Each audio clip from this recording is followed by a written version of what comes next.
históricas, de nenhum modo. Foi o povo, foi a multidão que viu e caiu em estado de perplexidade. E o que aconteceu aqui, frequentemente, é o que eu, particularmente, no curso da minha existência, nesse meio século de pregação do Evangelho, para todo tipo de gente, muitas e variadas culturas e níveis sociais, cognitivos, culturais, intelectuais e de percepção, eu também vejo acontecer. Frequentemente são aqueles que a gente não esperava que compreendessem os que primeiro vêm a compreender. Não raramente são aqueles que a gente pensava que estavam olhando só por curiosidade, os que ao final nos dão um retorno de terem compreendido, os que tinham aparência de estar compreendendo, revelaram depois ter ficado ali apenas num estudo de curiosidades a respeito das suas exterioridades, sem prestarem um pingo de atenção ao conteúdo e ao significado, muito menos ainda no desejo de fazer uma internalização transformadora daquilo que supostamente, aparentemente estavam ouvindo. Pois bem, eu me lembro de quando eu era jovem, você antes ou depois de pregar no Sermão do Monte, eu já fiz isso dezenas e dezenas de vezes. O que eu fiz aqui com vocês nos últimos 3 meses, mais ou menos, eu fiz muitas outras vezes no curso da minha vida, de maneira elaborada. Outro dia até, quando eu digo outro dia, já tem 2 anos, eu estava aqui na minha biblioteca e vendo um material antigo que eu não via há anos, dentro de caixas e caixas e caixas do meu passado, dos meus baús de agendas. E no início da minha vida, eu ainda fazia alguns esboços, especialmente quando ia dar aulas. E eu tive um centro de treinamento durante alguns anos que treinou uma quantidade enorme de jovens que se tornaram pastores, que hoje já estão todos com a cabeça branca, espalhados aí pelo Brasil e pelo mundo inteiro. E eu ministrei lá cursos inteiros no Evangelho de Mateus, de Lucas, de João, de Atos, de 1ª e 2ª aos Coríntios, de 1ª e 2ª Timóteo, de Romanos, do Apocalipse, em sequência expositiva. E aí, nesse dia, vendo esses baús antigos, como um escriba que estava ficando velho, Jesus disse que todo verdadeiro escriba versado no reino dos céus tira do seu depósito coisas novas e coisas velhas. E naquele dia eu estava olhando coisas velhas, quando eu achei uma agenda azul bonitinha, de 1982. E aí o dia parecia que tudo voltou numa concreção total para diante da minha face. Eu me vi escrevendo aquilo ali, organizando, enchi a agenda inteira que estava em branco, das aulas que eu daria durante os próximos 2 anos, todas as segundas e terças no meu curso de formação de pastores e líderes, lá na VIN, Divisão Nacional de Evangelização, em Niterói. E aí, quando eu vi aquilo ali, era o Evangelho de Mateus, todo bonitinho, todo organizadinho, do jeito que hoje em dia, me desculpem a sinceridade, eu não tenho mais nem vontade de fazer. Tanto é que eu estou ensinando o Evangelho de Mateus expositivamente para vocês e o material está lá em cima. Eu não o trouxe, não o abri nem no primeiro dia. Por quê? Porque, conquanto eu não tenha reparos a fazer, eu olhei tudo outra vez e falei, eu amadureci em algumas realidades eu me tornei mais profundo, provavelmente. Mas eu não tenho reparos a fazer à organização mental que eu tinha em 82 a respeito do Evangelho de Mateus e da que eu tenho agora, hoje, já praticamente chegando aos 70 anos. Não tenho reparos a fazer. Poderia usar aquele roteiro, só iria torná-lo eventualmente mais profundo na exposição de algumas áreas ou aspectos. E aí deixei-o lá porque eu quis tirar do meu depósito coisas novas. E não quis ficar condicionado a nada que estivesse pré-definido, pré-escrito. Tanto é que eu tenho certeza absoluta que durante o curso dessa exposição, que já vai para mais de um ano agora, eu introduzi uma série de elementos novos, embora nada novo em relação ao que sempre esteve consolidado no meu coração. Mas por que eu estou fazendo esse parêntese, esse preâmbulo, antes de entrar no capítulo 8, no verso 1, nessa temática inicial que vai nos reger, no mínimo essa semana, sobre Jesus e o encontro com o sofrimento humano? Por quê?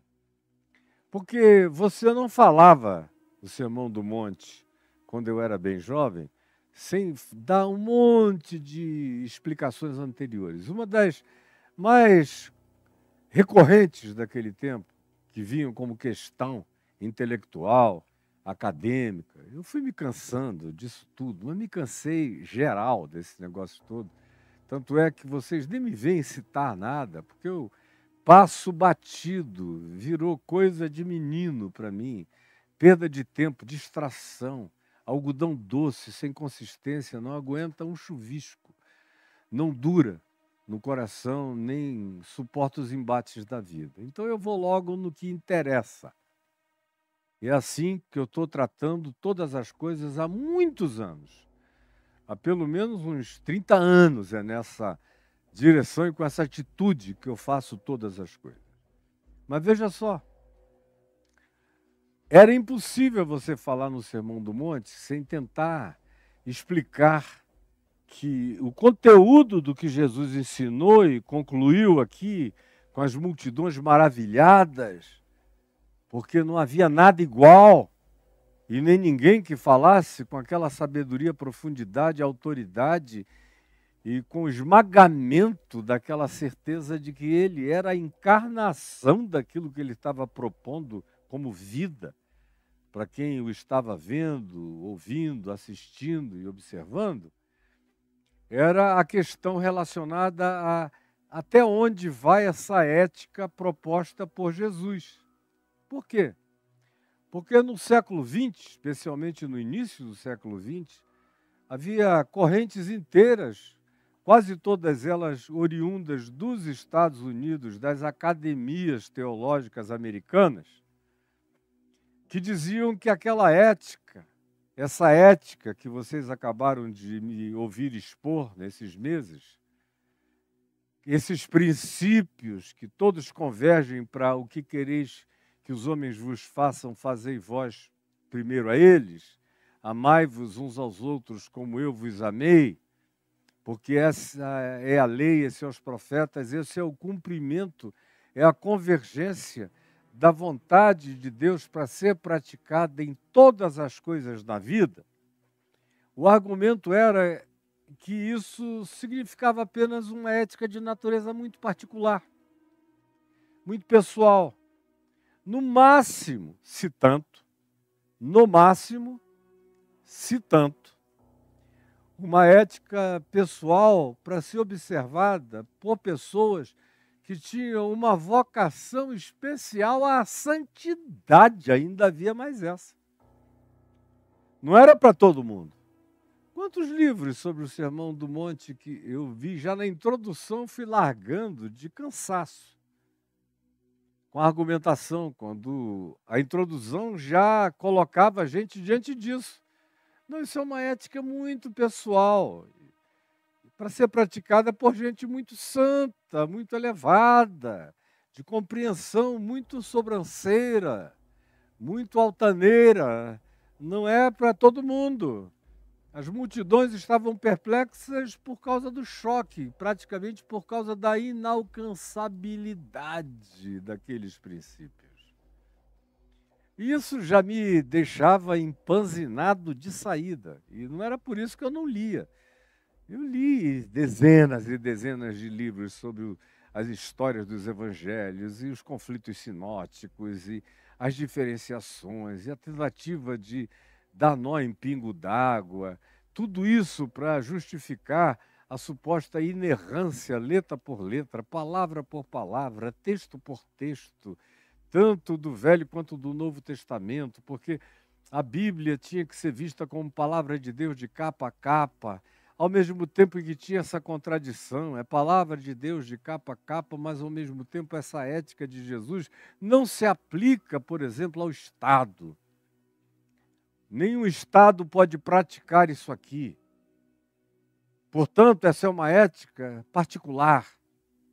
E para os santos, na particularidade da aplicação. Ou então, o argumento de que aquela não era uma ética aplicável ao Estado, nem tampouco uma ética que tivesse um aplicativo amplo no que diz respeito às grandes questões sociais da vida. Estava nascendo também, já tinha a chamada teologia social nos Estados Unidos, emanando da Faculdade Teológica da Universidade de Princeton, e de outras tantas nos Estados Unidos, que tinham começado a elaborar isso nos anos 30, nos 50 ganhou a sua densidade maior, teologia do evangelho social, e aí teologia da esperança humana, e aí veio a teologia da libertação, e na teologia da libertação isso ganhou a sua consumação maior, porque era tão real que esse ensino de Jesus não podia ser praticado dentro do espírito revolucionário proposto pelos teólogos da libertação, porque eles não propunham que você desse a outra face, não propunham que você entregasse a capa e a túnica, não propunham que você amasse o inimigo e orasse por aqueles que perseguiam a você. Ao contrário, a mediação, o método, a prática medianeira daquilo que era a seleção feita, a maior parte arrancada dos profetas do Antigo Testamento, na teologia da libertação, onde Amós era o campeão, e Ezequiel, algumas partes e porções de Isaías, ou de Jeremias, ou de Miqueias, ou de Oséias. E o evangelho predileto era o de Lucas. O Sermão do Monte aqui de Mateus, por exemplo, não era tão querido pela teologia da libertação desde o início, porque já começava com bem-aventurados, caiu de novo aqui esse Instagram, bem-aventurados os humildes de espírito, os macários.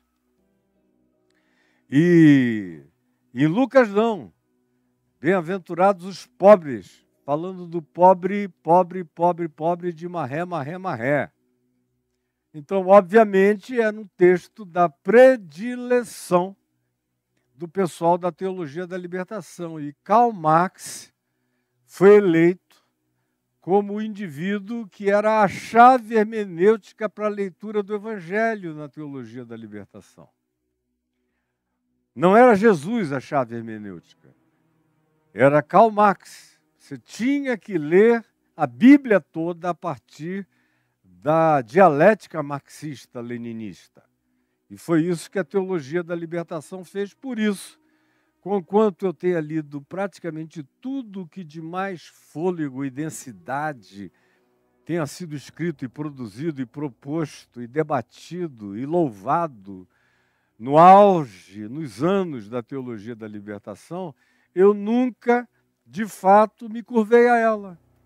Eu sempre bati de frente em relação a ela, conquanto reconhecesse méritos. méritos em vários aspectos. Mas a questão precípua para mim era essa: Jesus não era a chave hermenêutica. A chave hermenêutica era a metodologia, era a mediação interpretativa da proposição de Karl Marx. Isso nunca foi algo que nem de longe qualquer dos meus pelos pudesse aceitar, não por causa de Marx, mas por causa do fato de que Jesus nunca foi o maior, nem o mais importante, nem o mais significativo na minha vida. Ele sempre foi tudo. Absolutamente absoluto. E o resto, derivados relativos, de vida passageira e circunstancial. Eu nunca pensei de outro modo e nunca fui de outra forma e nem serei jamais de outro modo. E quem quer que tente me colocar em qualquer enquadramento desse, está pecando contra a minha história, a natureza da minha vida, a verdade do meu pensamento e a encarnação de quem eu sou, de quem eu vivo, do que eu prego e do que tem sido a minha existência no planeta.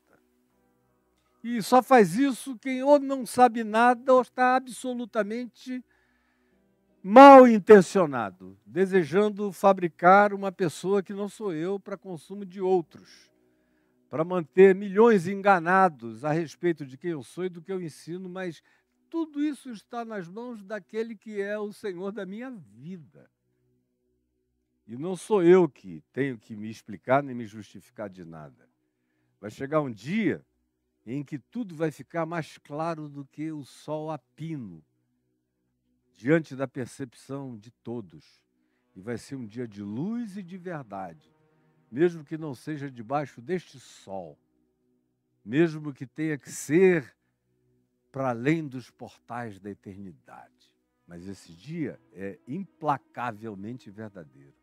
Por isso, vocês me encontram nessa paz toda e nessa tranquilidade de alma. Então, você tinha que dizer e fazer uma introdução. E por que eu estou dizendo isso? Porque eu peguei um livro meu, que está ali na sala, em outro baú meu ali na sala, com um monte de livros publicados. Eu não tenho todos os meus livros, nós estamos até preparando uma curadoria para reunir todos os meus materiais enquanto eu estou por aqui. Mas é um livro chamado Oração para Viver e Morrer, onde tem uma introdução sobre o Sermão do Monte, no meio do livro. E aí, anteontem, peguei-o ali, eu já não o abri há anos, na casa de ferreiro espeta de pau, e eu peguei e botei diante de mim e fui dando uma folheada, dizendo, olha só, meu Deus, naquele tempo como você tinha que perder tempo com essas explicações aqui, para poder ser ouvido, especialmente pela academia. E eu fiquei vendo o meu contraditório em relação a um dos teólogos que, à época, nos anos 80, estava mais em voga no mundo inteiro, especialmente falando sobre teologia da libertação, teologia social, sobre evangelho e pobreza e coisas do gênero. E ele teve seu papel de muita relevância, importância e significado, eu não nego nada disso. Mas vendo o esforço que ele estava fazendo para tentar explicar o Sermão da Montanha, assim chamado, e dizendo que realmente tinha uma particularidade que só dava para se cumprir na ética pessoal, porque Jesus era um apocalipsista, existencialista, que tinha dentro dele, como ser humano, a esperança de que, de fato, a volta do Filho do Homem, que seria ele mesmo falando de si mesmo, quando voltasse a segunda vez, viesse a acontecer logo, que o próprio Jesus estava no mesmo engano dos seus discípulos, que imaginavam que enquanto estivessem ainda vivos, Jesus iria voltar, ainda, quem sabe, com aquela Jerusalém erigida por Herodes o Grande, naquele segundo templo majestoso, ainda, décadas depois de ser assunto ao céu, Jesus fosse voltar. Como muitos deles tiveram tal esperança. E o chocante é você ver que alguns desses intelectuais, até o dia de hoje, creem exatamente assim, que Jesus estava enganado acerca do interregno, desse grande interregno que já tem quase 2000 anos. E para eles isso parecia um interregno longo demais. Para as pessoas do primeiro século era óbvio. Quando você é contemporâneo de algo e tem esperanças essenciais em relação a algo, você nunca projeta as soluções para muito depois de você.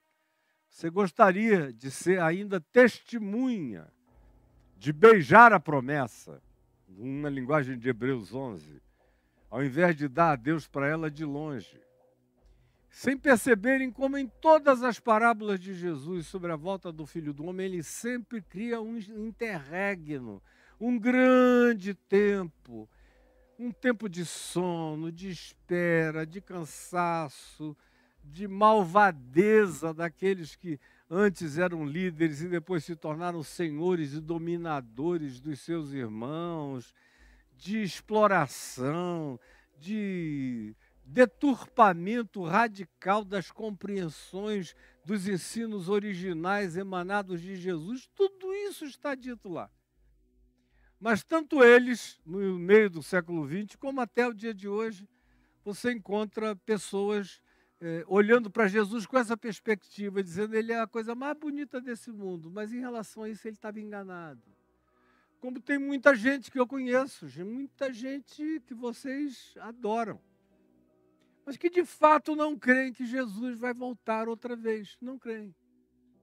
Na melhor das hipóteses, essas pessoas creem que quando morrerem vão encontrar com Jesus também. Mas Jesus nem tem essa centralidade toda que eles do púlpito afirmam para seu consumo. No coração não é bem assim.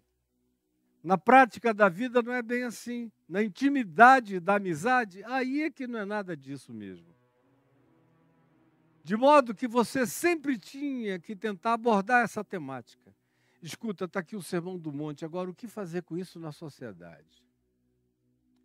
Como é que um Estado pode levar o Sermão do Monte em consideração? Jesus não está propondo isso justamente porque ele mesmo imaginava que o reino de Deus iria acontecer imediatamente, ia ter sua concreção rápida, dentro de algumas décadas. Ele iria, mas voltaria logo.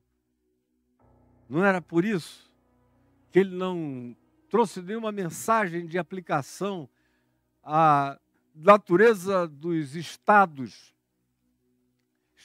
organizados, Estado com E maiúsculo, Estado como coletividade organizada, socialmente organizada, com os seus protocolos, estatutos, constituições, leis, regras e modus operandi de funcionamento relacional e social. Se ele tivesse uma perspectiva mais dilatada, mais ampla, ele provavelmente tivesse desenvolvido uma teologia para o Estado. Se ele tivesse essa perspectiva dessa demora, ele teria dito alguma coisa. Haveria um sermão para o Estado. No caso, seria um sermão para o Império Romano, que era o Estado que dominava todos os outros subestados e subrealidades de qualquer que fosse a dimensão histórica contemporânea nos dias de Jesus e durante muitos séculos antes e depois de Jesus. Ou alguns diziam, se ele achasse que as coisas iriam demorar mais, ele teria proposto uma ética social mais parecida, ou mais de acordo, ou mais repetitiva do espírito do enfrentamento profético, de acordo com os profetas do Velho Testamento, enfrentando os reis, os imperadores, as autoridades, os sistemas, as instituições, todas elas, não apenas o templo, o sinédrio ou as instituições religiosas de Israel, mas teria dado um escopo muito mais amplo para o enfrentamento profético universal em todas as demais gerações, em qualquer lugar da terra. E você, para poder falar desse Sermão do Monte, tinha que primeiro passar por aí para mostrar que você não era um ignorante dessas questões tão patéticas. Quando, na realidade, eu sei que eu estou fazendo um preâmbulo longo, é porque eu não vou mais voltar a ele, nem introduzir o Sermão do Monte falando dele, mas é preciso pelo menos concluir falando dele. Quando, na realidade, você lê os evangelhos, eu não estou falando de carta de Paulo aos Romanos, capítulo 13, ou falas de Paulo sobre amos e escravos, senhores e escravos. Não estou falando de falas de Pedro sobre o mesmo tema, escravidão, dominação, império, imperador, onde Pedro carrega uma ética de não beligerância e tentativa de conquista pela mansidão, conforme o espírito do Sermão da Montanha, sempre visando a conversão daquele que era o ser de dominação sobre a minha vida. Não é disso que eu estou falando, porque isso aqui ainda é pequeno demais. Eu estou falando do que o próprio Jesus diz sobre o Estado. Espalhadamente no curso dos evangelhos, ele tem uma ética para o Estado. Eu só quero que você saiba disso, ele tem uma ética para o Estado. Ele tem uma ética para a guerra. Tem uma ética para a guerra. Ele tem uma ética para o armistício. Ele tem uma ética para a paz relacional entre povos. Ele tem uma ética sobre os impostos e o dinheiro e as taxações e os tributos. Ele tem uma ética sobre os significados e as importâncias que os governadores, os reis, os imperadores davam a si mesmos e demandavam dos povos. E ele ensina isso como um vício universal de todos os povos e governadores da terra, desde o início do mundo até o fim dos tempos. Ele tem uma ética em relação a como a gente atravessa um mundo com essa hostilidade, mesmo quando a hostilidade seja tão forte quanto foi nos dias dele. A cruz não foi inventada para Jesus. Os romanos criaram a cruz como modo de julgamento, sentença e morte, e disposição de morte, como uma espécie de outdoor do império, um billboard de propaganda do império sobre o seu poder contra os insurgentes e os rebeldes. Isso muito antes de Jesus nascer já estava sendo praticado assim. Nos dias de Jesus, enquanto Jesus crescia, era adolescente, jovem, houve crucificações horrorosas. Para não falar de outros lugares do mundo, vamos ficar só na Palestina, ou na Israel dos judeus, ou na Palestina dos romanos, que era a mesma geografia, designada de Israel pelos judeus e Palestina pelos romanos. Pois bem, houve períodos em que cerca de 500 cruzes eram erigidas e colocadas a 100 metros ou 200 metros de distância uma da outra, no curso das principais vias, especialmente na Via Maris, por onde passavam todas as caravanas, eram as highways de todas as notícias que corriam. Era a capilarização das informações, era o networking de todos os que habitavam aquela região e das notícias que se levava para o mundo inteiro sobre o poder esmagador e implacável do Império Romano. E Jesus ensina como lidar com aquilo que era de uma factualidade esmagadora. É uma ética para como lidar com o Estado tirânico. E a maioria dos estados tem uma vocação tirânica horrorosa.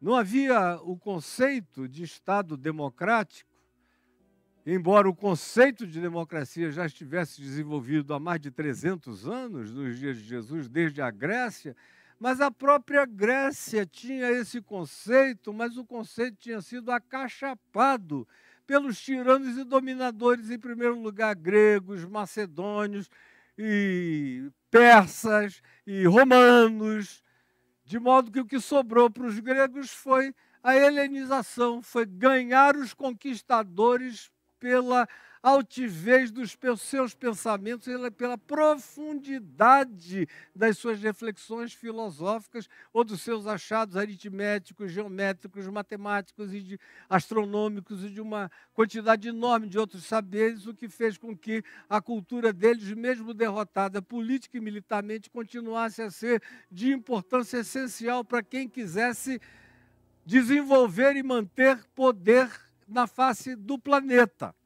Como até o dia de hoje, nós continuamos falando de filosofia grega em nossos cursos de filosofia. A gente continua a dar nomes de astrônomos gregos a muitas das coisas que a gente acha nos céus. A gente continua a remontarmos-nos a todas as nossas noções de matemática, de geometria, de física avançada como teoria das cordas e outras coisas. Você não tem como fazer isso tudo sem passar por Pitágoras, Arquimedes e uma quantidade enorme de outros sábios cientistas do passado, todos sob o invólucro da cultura grega. Então, você encontra aqui, nos evangelhos, Jesus ensinando, dentro das parábolas, como os impérios funcionavam, os reis, os dominadores, o que eles eram capazes de fazer, o que se tinha que fazer para escapar daqueles estados quando se exacerbavam, de modo que eu acho de uma cegueira brutal o fato de que eles gostariam de ter um sermão da montanha dedicado ao Estado, um outro sermão da montanha dedicado a como lidar com o profetismo em relação às discriminações sociais variadas, quando na realidade o que Jesus ensinou aqui tem essa amplidão de capilaridade que tem a ver com o reino dos céus, com a multidimensionalidade por sobre as nossas cabeças, com realidades que transcendem as nossas percepções e visibilizações, mesmo de natureza astronômica ou astrofísica, e entrava no âmago da matéria, em todas as coisas, em todas as realidades e, sobretudo, no cerne da natureza humana, do coração humano, e nos dá a chave para a desmobilização dos ódios. Nos dá a chave para a desmobilização dos ódios. Porque todas as nossas guerras procedem dos nossos caprichos, dos nossos hedonismos. Elas nascem do coração humano, nascem da vaidade, nascem do desejo de poder, nascem, às vezes, da impotência sexual do imperador, que não satisfaz as mulheres ou a esposa dele, e para demonstrar o poder dele, ele saca da espada e sai matando todo mundo. Nascem dos nossos hedonismos, da nossa busca de autossatisfação, de capricho indecoroso, em todo e qualquer aspecto onde a gente possa se manifestar como dominante na vida. Vem da nossa predatoriedade pessoal, que se transforma numa energia coletiva, frequentemente, mas tudo tem o nascimento num único lugar, numa singularidade, que é o coração humano. Nessa singularidade que é o coração humano. É daqui que procedem todas as coisas, dessa singularidade, é do coração. Jesus disse que procedem todos os desígnios, os bons e os maus. É do coração que procedem as particularidades da nossa individualidade, da nossa existencialidade nas suas práticas, tanto quanto as expressões de natureza social mais ampla. Porque não há nada na sociedade ou na ambiência política, seja qual seja o escopo dessa ambiência, que não proceda inicialmente de algum coração humano, ainda que depois ele ganhe o ajuntamento de uma quantidade enorme de milhões de outros corações que entram no mesmo estado. E se for para o mal, é um estado de petrificação, de naturalização, de modo que o coração de carne dá lugar a um sentimento empedrado na coletividade, nas dominações e na naturalização da maldade, que é o que o Evangelho vai ensinando, mas nasce da particularidade do coração. De onde você acha que qualquer coisa que esteja acontecendo no mundo hoje nasceu, senão da particularidade do coração dos indivíduos, que sejam os seus maiores proponentes ou em atividade pública, os seus maiores personagens, com as mais veementes manifestações de protagonismo. O conflito, por exemplo, entre israelenses e palestinos já teve contornos bem diferentes quando os primeiros ministros de Israel eram outras criaturas, de outras ideologias, de outras tendências, de outra interpretação da história e da vida, de outra interpretação do significado do próprio povo ou da nação ou do Estado de Israel. Gente muito mais lúcida do passado do que esse Benjamin Netanyahu, que está aí, e dos que o precederam, a saber, o Ehud Barak, o Ariel Sharon e ele. São todos farinha do mesmo saco, com a mesma atitude hostil, beligerante, de guerra, de ódio. Eram as mesmas situações, a mesma geografia, a mesma quantidade de terra, a mesma cultura, os mesmos povos, o mesmo dilema, tudo igual.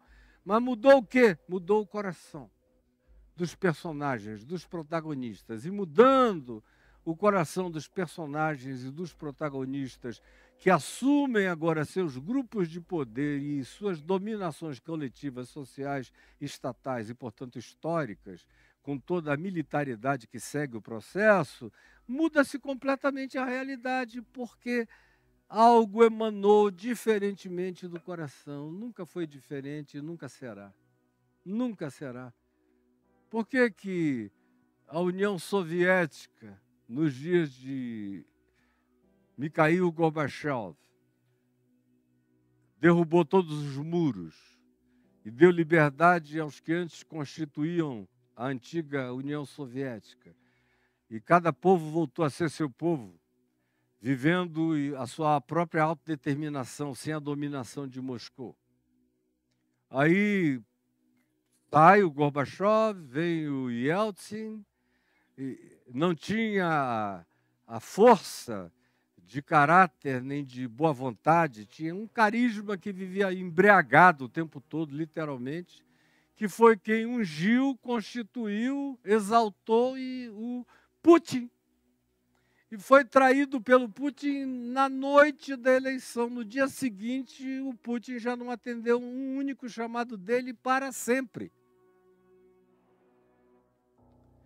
E aí, sem União Soviética, mas com uma ambição czarista, que está no coração do Putin, um indivíduo pobre, recalcado, autoimagem baixa, sem estofo cultural, agente da KGB em Berlim Oriental, com uma ambição desmedida de poder e uma fragilidade de caráter e de mente enorme, que substitui certeza de si por necessidade de autoafirmação coletiva, que se oferece para ser uma espécie de czar, já é um autocrata com perspectivas de czar, de imperador.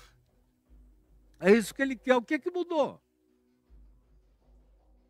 Mudou uma pessoa. E essa pessoa com um poder enorme de ajuntar os iguais. E uma vez que os iguais se tornam algum tipo de maioria de poder imediato, impõe-se tal coisa sobre uma coletividade, às vezes, infinitamente maior, mas que não tem voz para responder. E aí fica acachapada pelo peso do coração de pedra. De modo que esse Sermão do Monte não tem aplicabilidade apenas individual e existencial.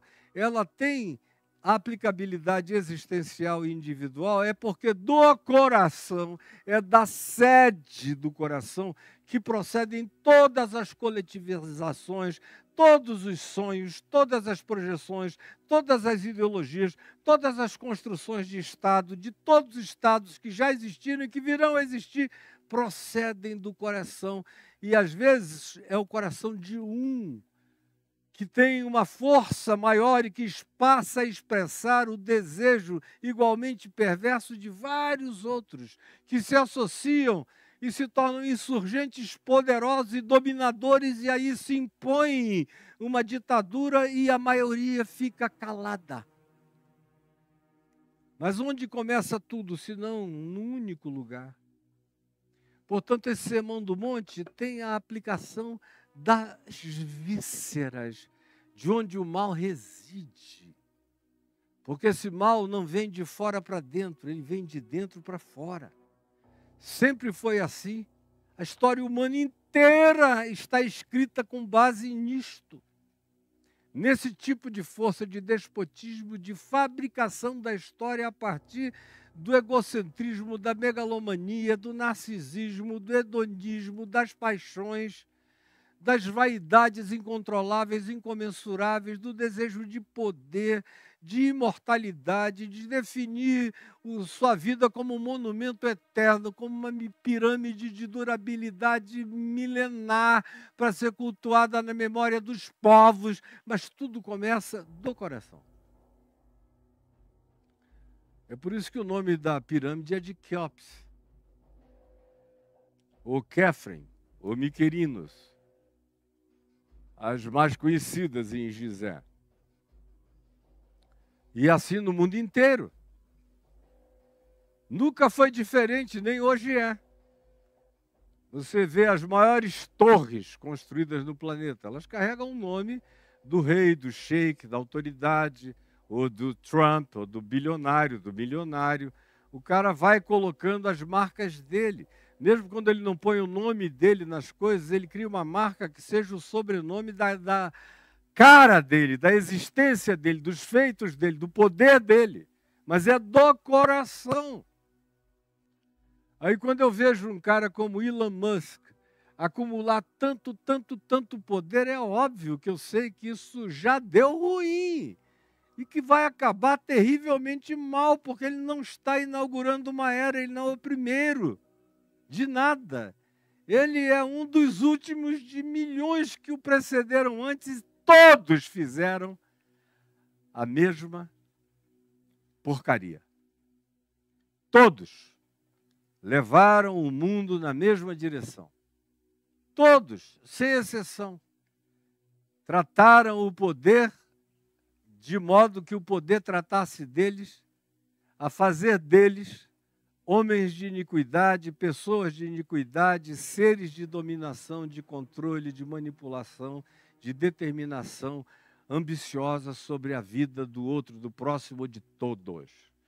E tanto mais quanto a gente chegue numa época de globalização, de comunicação instantânea como a nossa, o desejo de beber do cálice do poder é um desejo de poder global, mundial, total, absoluto, terráqueo, planetário, e já se torna agora uma projeção extraterrestre, como a do Elon Musk.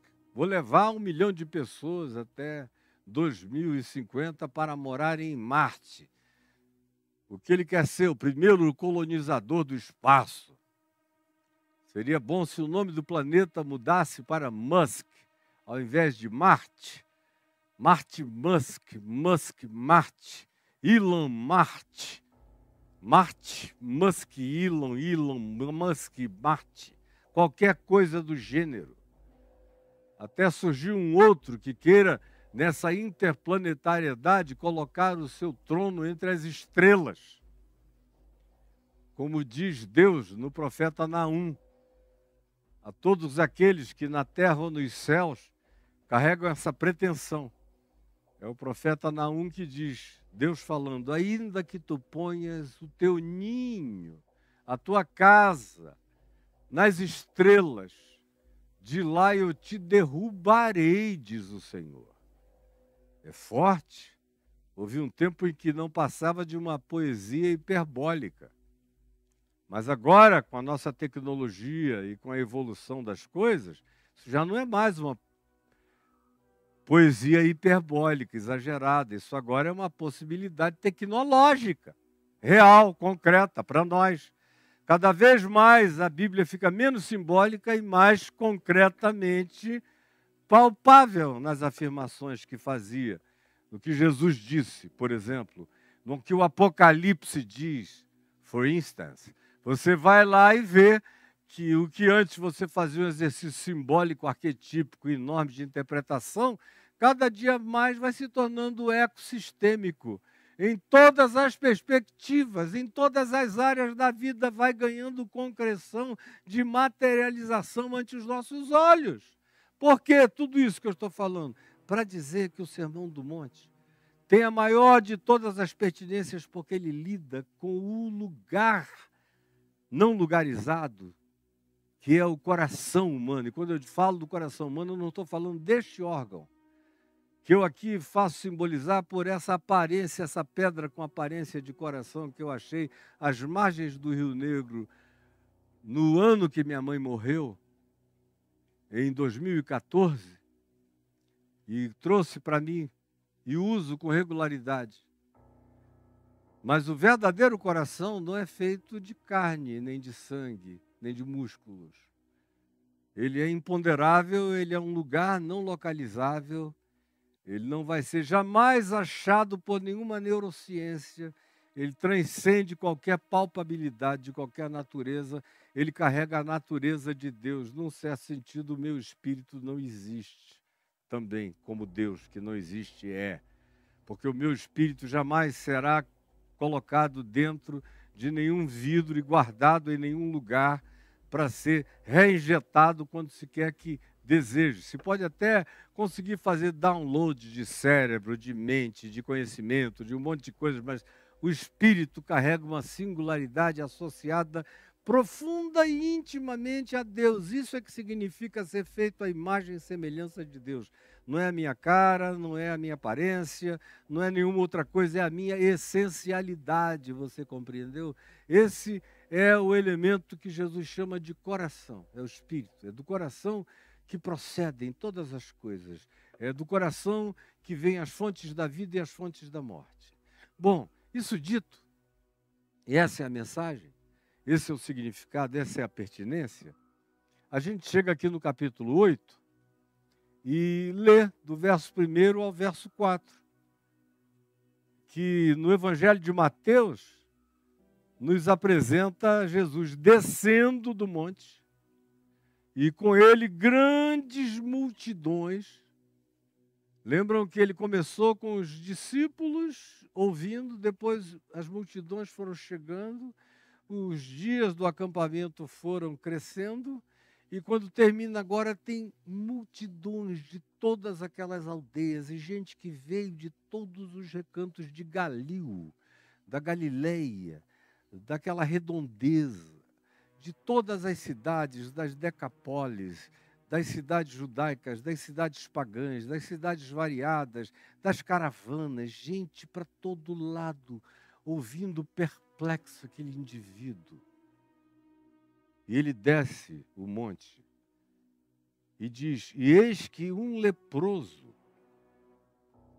Vejam como as coisas partem do aspecto mais profundo da alma. Ele está descascando, descarnando a alma humana.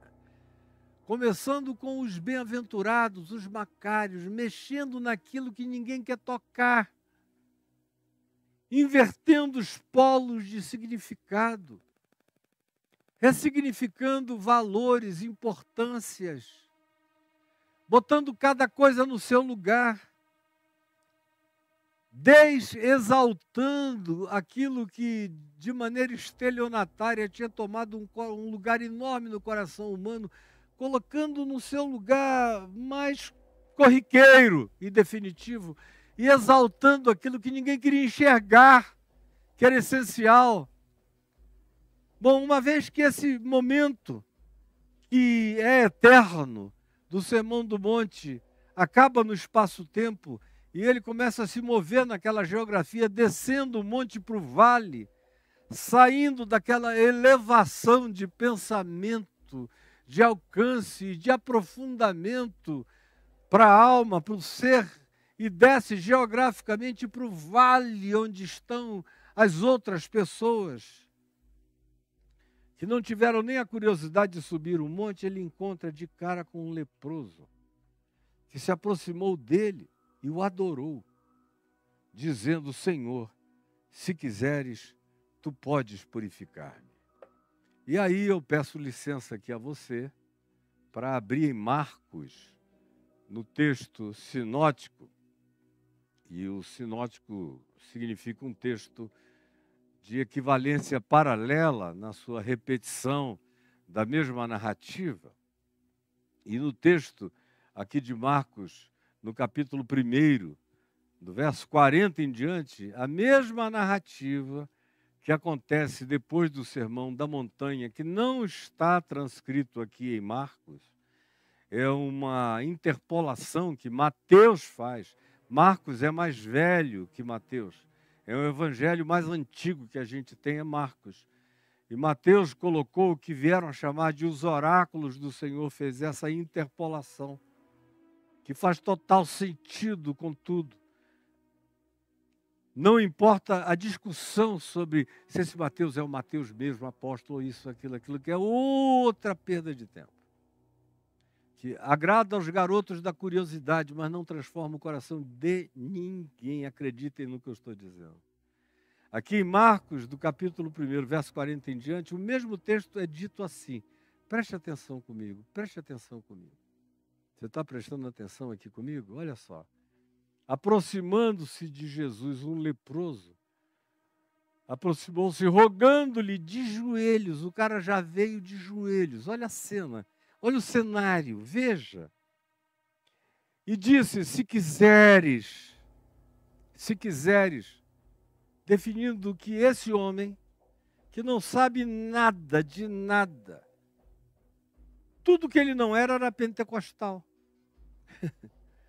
Não existia isso. Isso é coisa que Rua Azusa, isso aí, meu Deus, tudo é bobagem. Tudo que ele não tinha era doutrina, conforme a gente entende doutrina hoje em dia. Tudo que ele não tinha era igreja, conforme a gente entende igreja hoje em dia. Tudo que ele não tinha era batismo, como a gente entende batismo hoje em dia. Ele não tinha nada do que vocês dizem que é aquilo sem o qual ninguém se chega a Deus. Esse cara, como quase todos os demais do Evangelho, ou pelo menos nas narrativas do Evangelho, de João Batista para frente, não tem ninguém em relação a quem se diga, então, ele foi primeiro batizado, ou logo depois disso batizaram. Não, você vê isso até João Batista e vai ver isso depois em Atos dos Apóstolos, mas em Jesus, enquanto ele caminha aqui, não. Ele não deixa que nada se confunda com a palavra, com o evangelho, com a encarnação, com ele mesmo, com a prática. Então esse homem se aproxima e diz: eu sei que tu podes, se tu quiseres, tu podes purificar-me. E ele já chega de joelhos. E você sabe quem é o leproso, né? Ele não só sofre de hanseníase, mas era o menor de todos os males, era a doença, a hanseníase, que já era horrorosa. E há 2000 anos atrás, não dá nem para a gente descrever. Como não dá para descrever no Amazonas de 100 anos atrás, de quando meu pai era adolescente e cuidava do seringal e do castanhal da família no Alto Rio Purus. E me contava as histórias dos leprosos em abundância na região. Havia muito leproso no Amazonas, e nenhum cuidado, e nenhuma compreensão, e uma superstição absoluta, porque eles não sabiam nem direito o que era aquilo, só que era contagioso. Então era trágico. Na melhor das hipóteses, se levava aquele indivíduo para morar num leprosário, onde os dedos iam cair, os pés, os artelhos, o nariz, a orelha, onde ele ia se desfigurar todo. E para trás, até a mulher o expulsava de casa, como eu ouvi histórias do meu pai contando, de gente dentro do seringal, do castanhal, que ficou leprosa, e a família inteira, até os filhos correndo, fugindo do cara, colocando dentro de uma canoa e empurrando a canoa para longe, todo mundo coberto, dizendo, vai daqui, vai rio abaixo, deixa as correntes te levarem. E meu pai sabia do que se tratava e dizia, bom, eu não tenho como socorrer medicamente essas pessoas. Ele só tinha 17 para 18 anos. Mas eu vou pelo menos fazer o que eu puder. E aí pagava caro para algum navio ou algum batelão, como se chamava lá e se chama até hoje, um motor que levava gado, o material, commodities como juta, seringa, balata, castanha, farinha, seja lá o que fosse, permitissem, ele pagava caro para o cara botar uma corda ali de 300 metros, puxando a canoinha do leproso lá atrás, que vinha no sol e na chuva, no máximo com uma taperazinha construída na cabeça dele para ele se cobrir. E já chegava todo sem pele, todo escaldado, todo arruinado, todo descarnado na cidade de Manaus. E no porto não podia chegar perto de ninguém. E aí tinha que encontrar alguma misericórdia. E papai o que fazia era tentar deixar essa pessoa no leprosário do Aleixo, que era o único lugar de humanidade mínima para o cara morrer. Isso agora no Amazonas, há 100, 90, 80 anos atrás, até o meu nascimento ainda era assim, até depois do meu nascimento ainda era assim. Era trágico. E no Israel dos dias de Jesus era infinitamente pior. Porque não era só uma doença contagiosa que ninguém sabia explicar. Era algo relacionado, na interpretação deles, a uma maldição.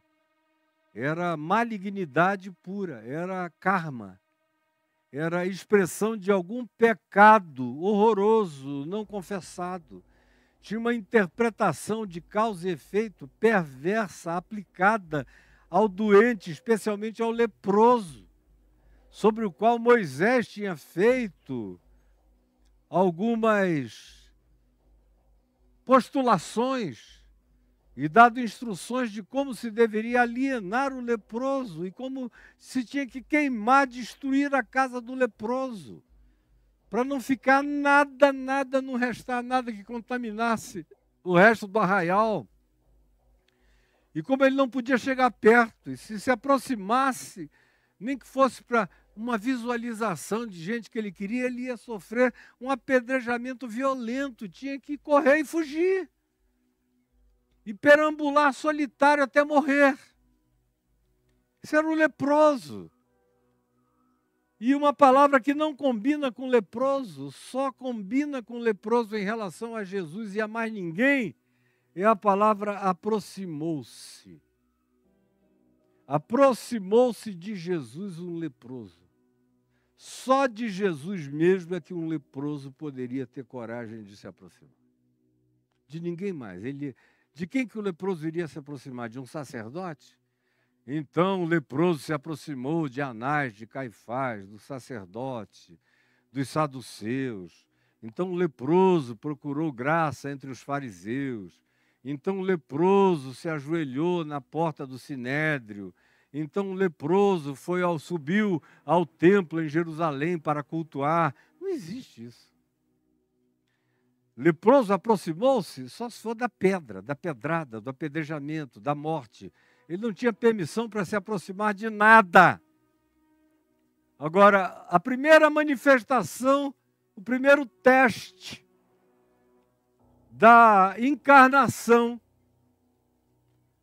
desse sermão do monte, desse ensino do evangelho, saído da boca de Jesus, gestuado por Jesus, está aqui.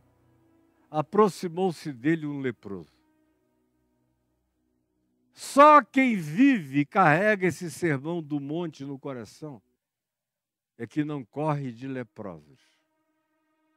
Signifiquem os leprosos o que quer que os leprosos venham a significar em qualquer outra geração. Hoje em dia, o leproso para nós tem muitas outras significações. E a própria lepra em si, para nós, já não é o problema. A hanseníase tem tratamento. Tem tratamento. Tem possibilidade de estancar, de reverter, de parar. E a chance do convívio, da continuidade, do indivíduo estancando a doença, ficar praticamente curado e ter vida normal, continuar a existência, isso de algumas décadas para cá. Entre nós, no Ocidente, porque ainda há lugares em muitos cantos do planeta Terra em que o leproso continua a ser tratado como na antiguidade, sem poder se aproximar. Mas aproximou-se dele um leproso é algo que só combina com Jesus. Você não vê, e aproximou-se de Moisés um leproso. Moisés não tinha coração para o leproso. Aproximou-se de Davi um leproso. De Salomão um leproso. De quem que o leproso se aproximou? E aproximou-se de Elias um leproso. Não. De ninguém. O leproso só se aproximou de Jesus, não é por acaso.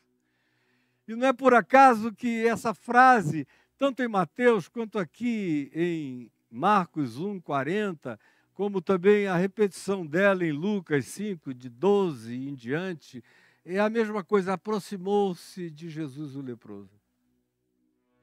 Essa veemência, essa repetição, essa recorrência, não está aqui por acaso.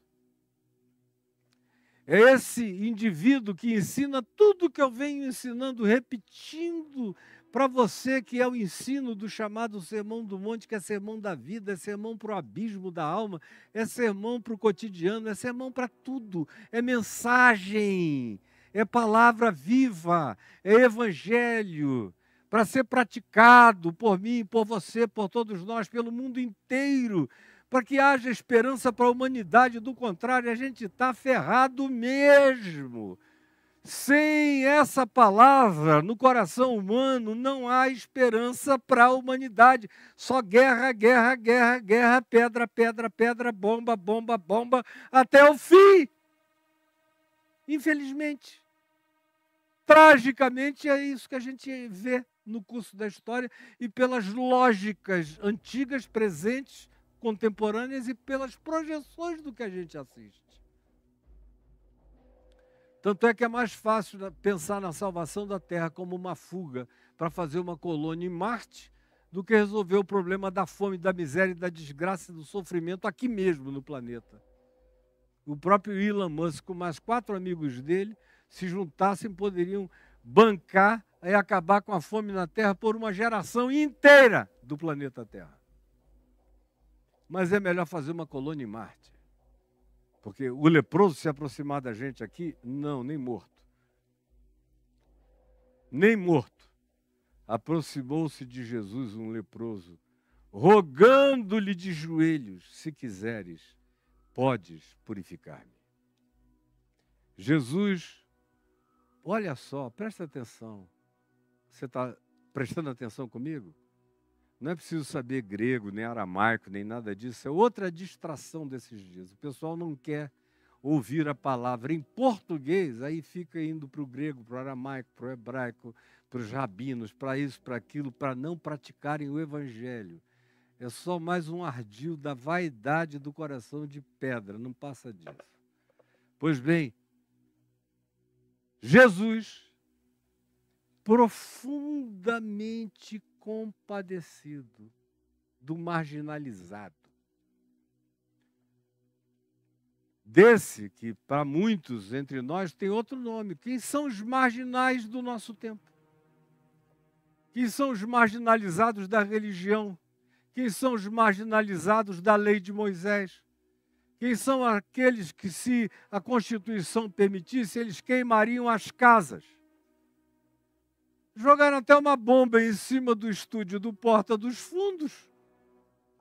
E foram religiosos que invadem os terreiros de Umbanda, de Candomblé, ou da chamada antiga Macumba, ou de qualquer outra coisa, e arrebentam tudo, quebram tudo, porque tem poder hoje em dia.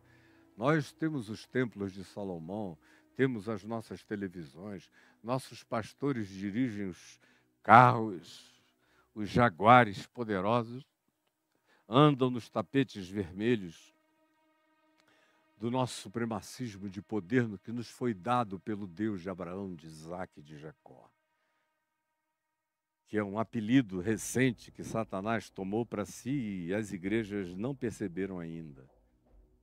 Pois bem, de quem que os marginais se aproximam com certeza de que podem chegar, de que não serão tangidos, nem tocados, nem expulsos? Porque Jesus jamais permitiria, ao contrário, profundamente compadecido. Eu amo essa palavra compaixão, porque ela tem a ver com as entranhas, com as vísceras. A etimologia dela nos remete para a visceralidade mais aguda, para crises diarreicas, para aquilo que gera dor aguda no intestino, que move você, ou você resolve, ou a coisa te resolve. A compaixão funciona assim.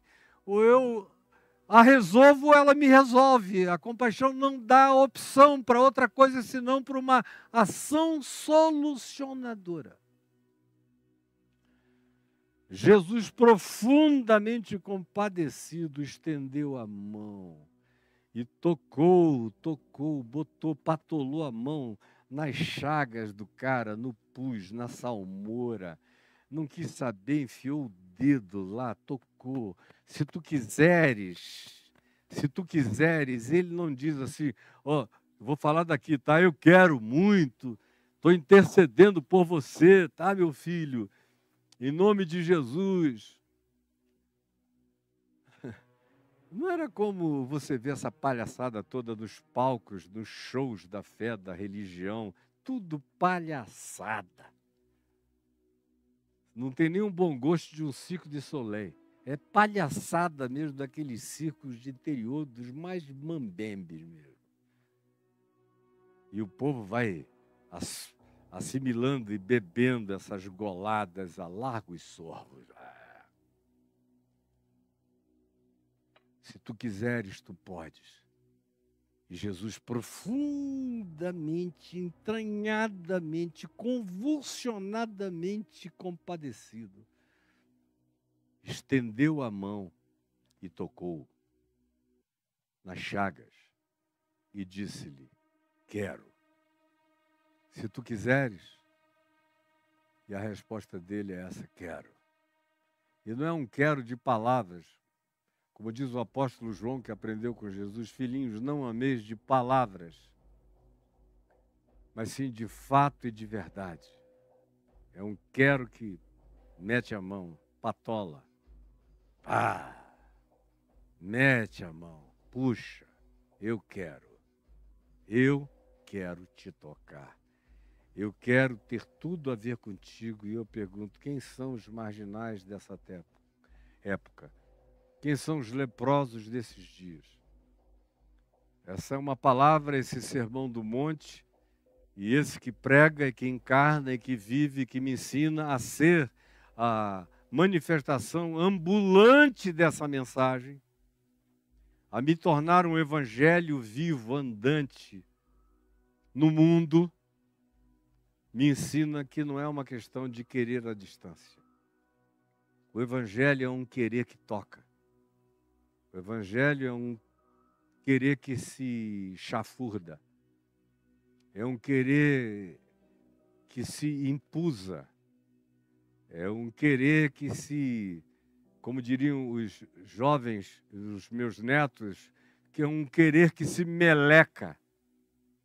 Quero. E estendeu a mão e tocou, e disse-lhe, quero, fica limpo. No mesmo instante, é um instante para tocar e é um instante para curar. É um instante para tocar e é um instante para curar. No mesmo instante. E eu também amo essas palavras como instante, que é uma palavra que deixa o espaço-tempo correndo atrás dela. Ela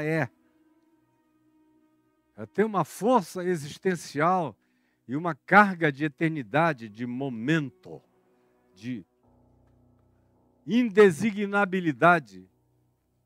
É menos do que nano temporal. Instante.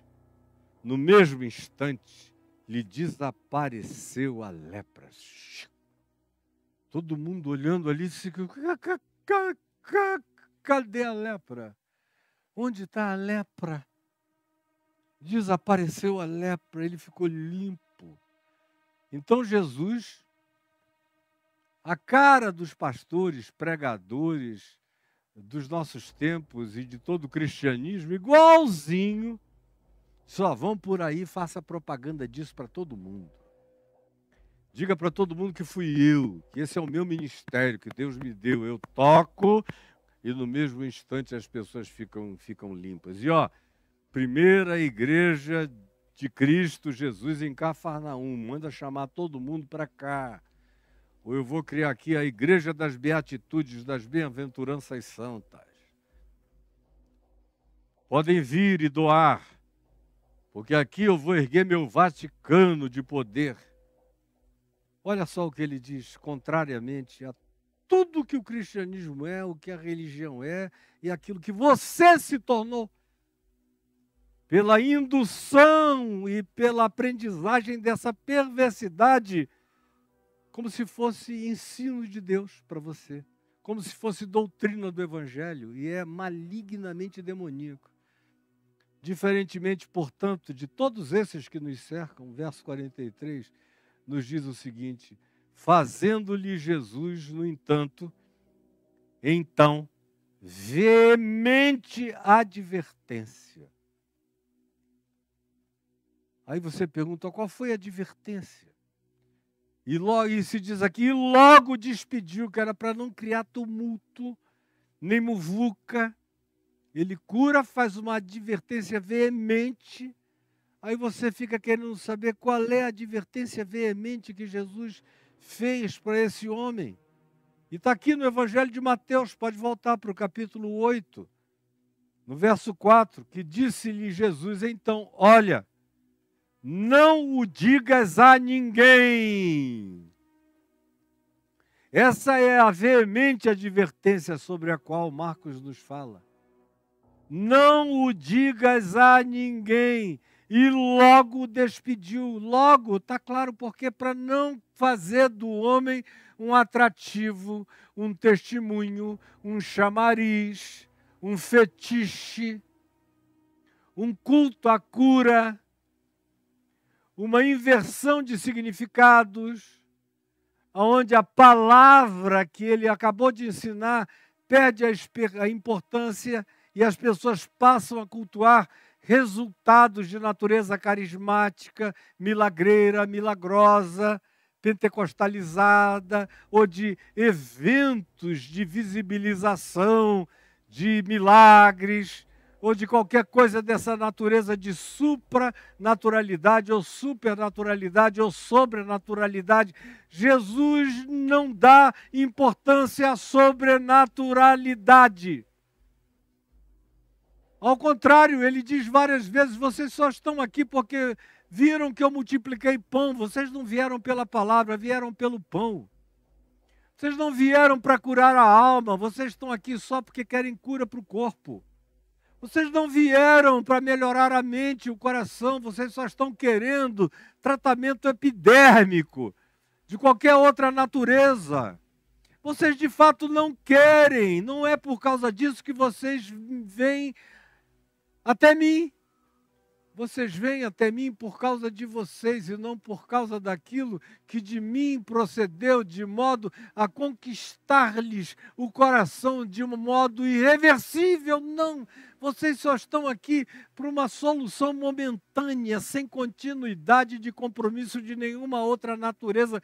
Por isso, quanto mais culto ao milagre, menos palavra, menos evangelho, menos raiz, menos Deus, menos profundidade, menos obediência, menos compromisso, menos consciência, menos consistência, menos vida. Eu estou falando isso baseado nos evangelhos, baseado na história toda e baseado na observação intensa da minha existência.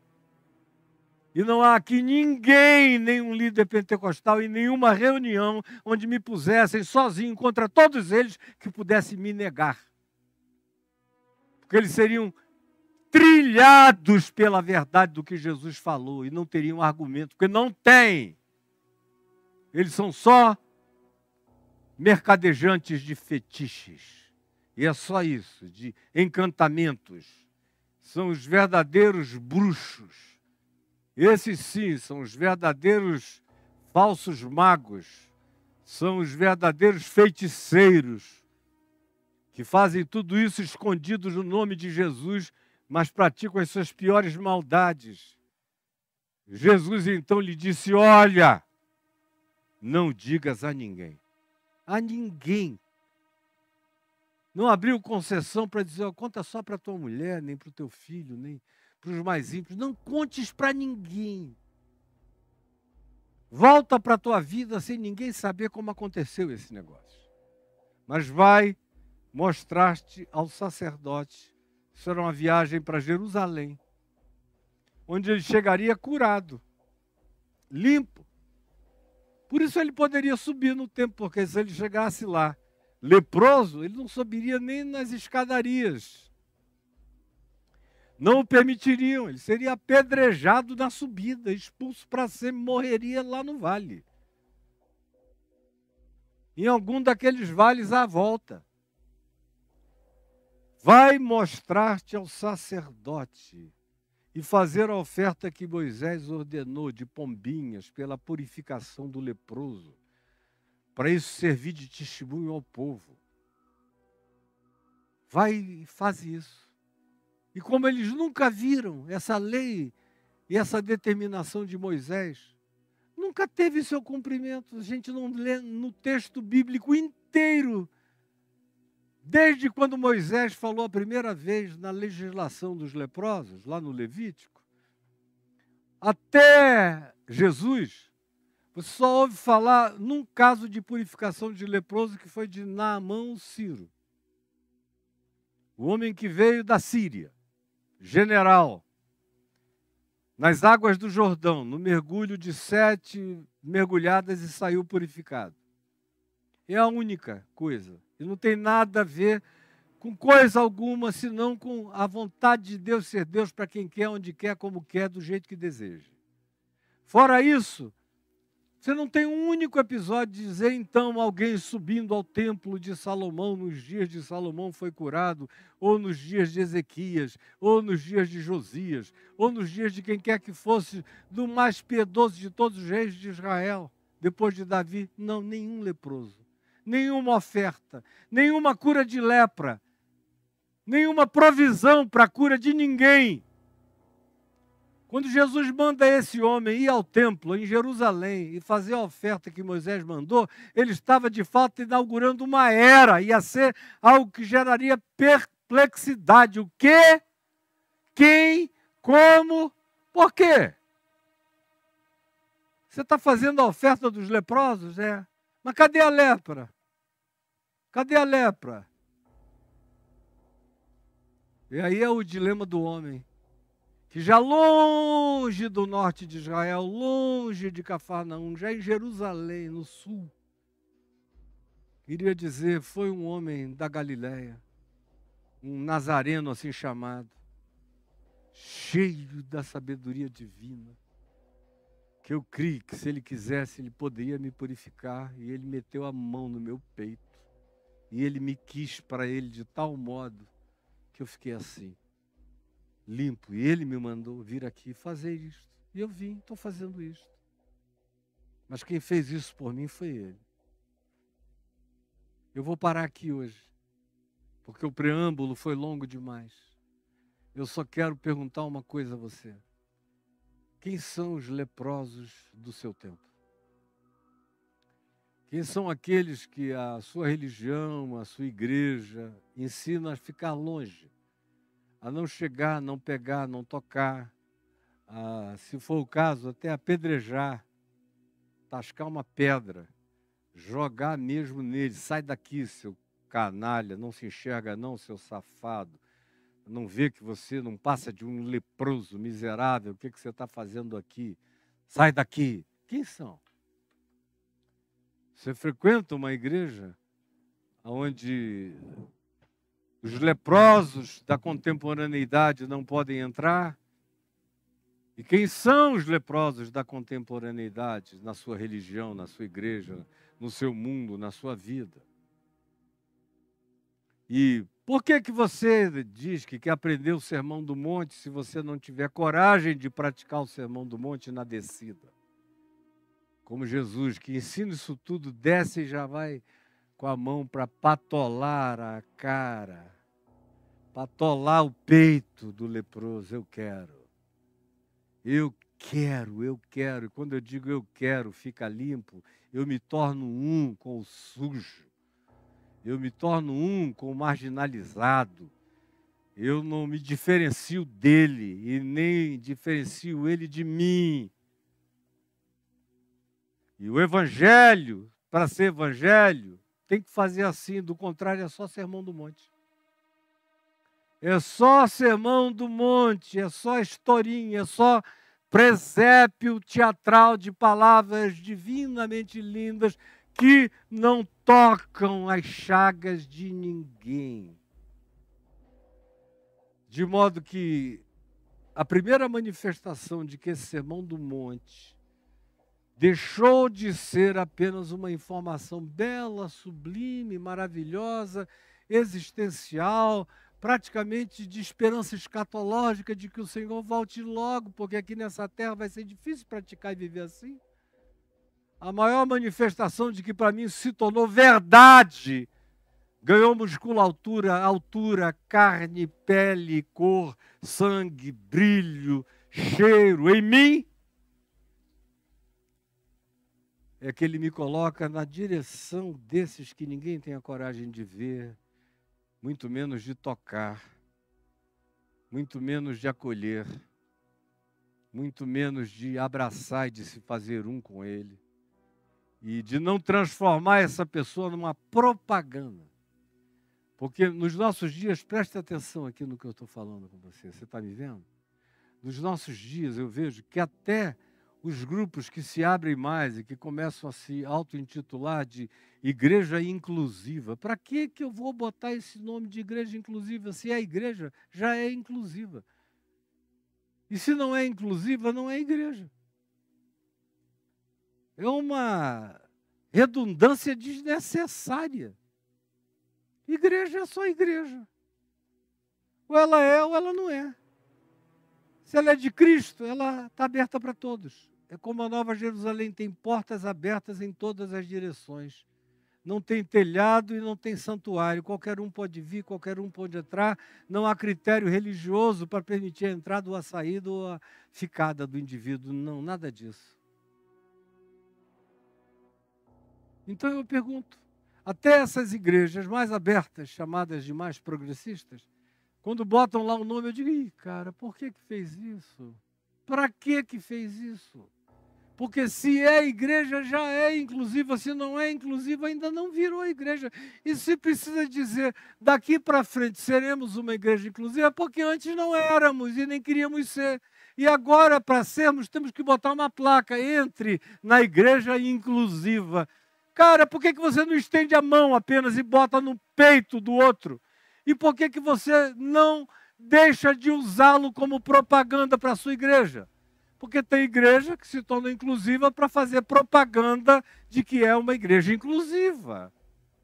Para atrair um grupo de supostos marginalizados. Mas tudo isso já é derrota total. Porque se é Cristo, e a igreja tem que ser corpo de Cristo, extensão de Cristo, tem que ser mão de Cristo tocando no mundo, tem que ser braço de Jesus, tem que ser a coragem de Jesus de se lambuzar na meleca humana, seja ela qual seja, de descer profundamente nos lugares, nos undergrounds, nos esgotos da Paris dos miseráveis, dos leprosos, dos indigentes, da Idade das Trevas, da Idade Média, entrar nos bueiros da vida sem medo nenhum de nada, sair do outro lado sem nenhuma necessidade de dizer agora Deus me purifica porque eu atravessei o bueiro. Não. Isto não é evangelho, se for desse modo. E a verdadeira igreja de Cristo é corpo de Cristo. A verdadeira igreja de Cristo é esse braço que se estende, é essa mão que toca, é essa compaixão visceral, que não precisa de argumento teológico, filosófico, de nenhuma natureza, ou ideológico, para dizer, não, agora nós nos tornamos mais humanos. Agora quando? Agora por quê? Agora depois do quê? De quem? Eu acho tudo patético. Patético. Tudo patético. Então eu pergunto a você, começando de você mesmo, quem são aqueles que você não tem coragem de botar a mão na cabeça? Quem são aqueles que você não pega, não toca, não abraça, não beija? Não cria com eles associação. Se associar, vai ter que dar uma explicação. Vai ter que ter uma teologia para explicar por que você se aproximou. Por que você continua sendo assim horroroso? É porque essa mensagem de Jesus não entrou em você ainda. Porque no dia que ela entrar, você não vai explicar nada para ninguém. Não vai precisar contar histórias para ninguém, distrair ninguém, entreter ninguém, levantar bandeira nenhuma. Você será a bandeira ambulante dessa palavra da verdade. Eu sei que o que eu estou dizendo não é o bastante para quem adora carregar um pau na mão. Uma bandeira assim, ó. Tá vendo a minha bandeira?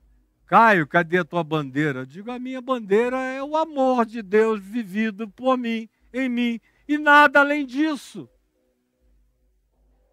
Nada além disso. O tempo que eu pegava um pau com uma bandeira grande, passou quando eu tinha 14 anos. Ia para o Maracanã, 13, 14, 15 anos. Ficou para trás há muito tempo.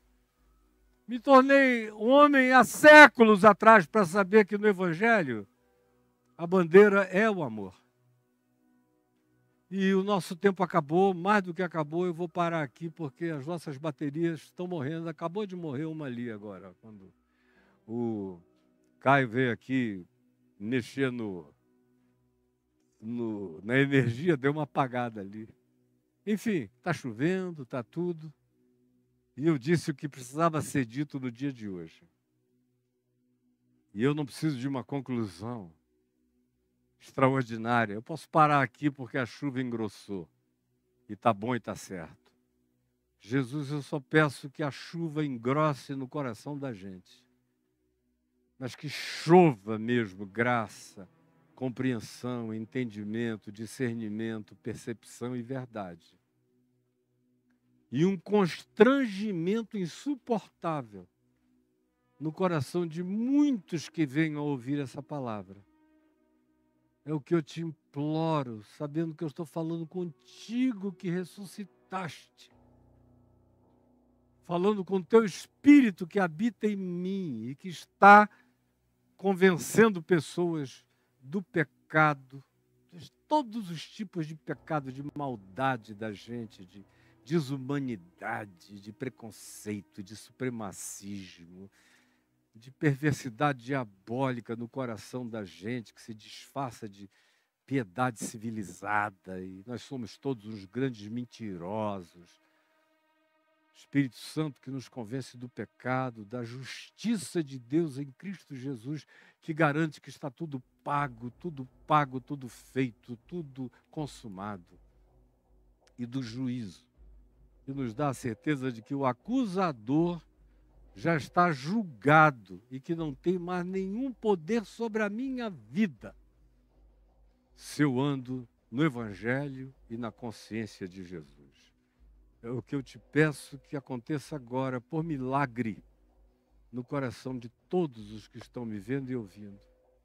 Em teu nome, Jesus. Amém e amém.